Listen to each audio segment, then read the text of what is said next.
The moment I read that strange text message, a chill ran down my spine.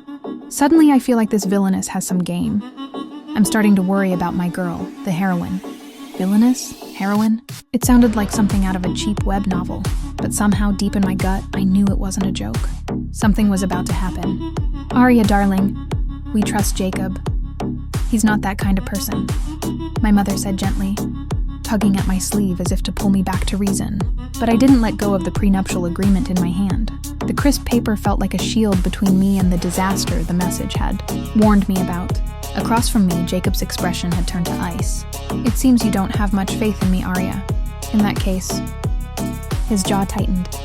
Perhaps we should postpone the engagement party. Without another word, he turned and walked away, Nina tall, composed and utterly unreadable. His figure disappeared down the marble hallway, and only then did I let out the breath I'd been holding. Losing Jacob would be unfortunate. Losing $5 billion worth of Manhattan real estate tied to this engagement? Now that would be tragic. When we returned home, my parents' disapproval came swiftly. Do you have any idea what you've done? My father snapped. The engagement party is in 3 days. Every major name in New York has already received an invitation. Tonight's dinner with the Hales had been meant to finalize wedding details. Now, instead, I had thrown everything into chaos. A postponement this late would trigger endless gossip. But that was still better than the alternative. Because if the message was right, something far worse was coming. A 5-year-old boy would appear at that party. A boy who looked exactly like Jacob Hale. A boy who would call him Daddy. Dad, Mom, I said finally, my tone steady.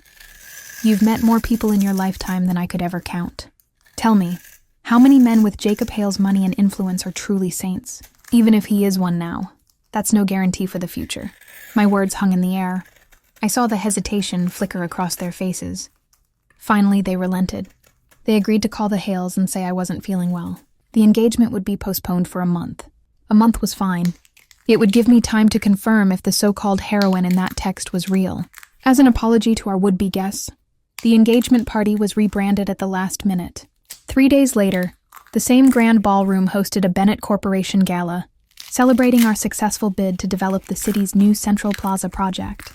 The elite of New York still came, champagne glasses in hand, diamonds flashing, rumors whispering, and of course the Hales were on the guest list. As I stepped out of my car, a familiar flicker of glowing text appeared before my eyes again, hanging in the air like an invisible narrator's voice.